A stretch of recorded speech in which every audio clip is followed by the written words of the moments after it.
Sme Centra Space, kde pracujeme s mladými ľuďmi od 13 do 29 rokov. Našou úlohou je pomáhať týmto mladým ľuďom, tzv. NEETom, ktorí z rôznych dôvodov žijú mimo systém, väčšinou je to nejaké znevýhodnenie, ktoré majú. Od roku 2022 funguje v Banskobystrickom kraji 7 centier Space. Cieľom projektu bolo vytvorenie a overenie modelu centier pri práci s mládežou. Mojou úlohou bolo vzdelávať a mentorovať tým kariérových poradcov, ktorých bolo v kraji nedostatok. Aktuálne máme 19 odborníčok v tejto oblasti.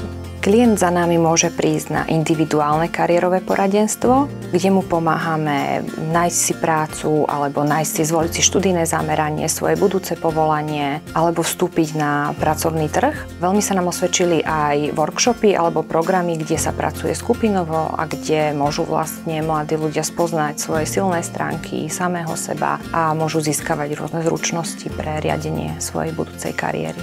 Ja si myslím, že sme jedineční v tom, že kariérové poradenstvo nie je samé. Spolu na jednej lodi sú s nami aj psychológovia, sociálni pracovníci, kouči alebo lektori neformálneho vzdelávania.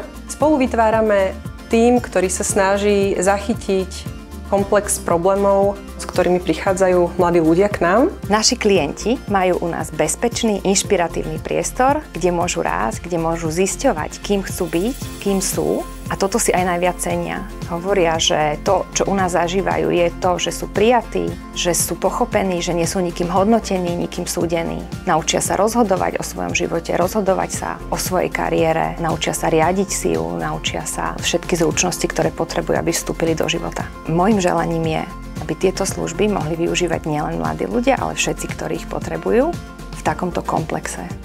Chceme dobrú prax šíriť ďalej do ostatných krajov a naším snom je, aby sa otvárali takéto centrá po celom Slovensku.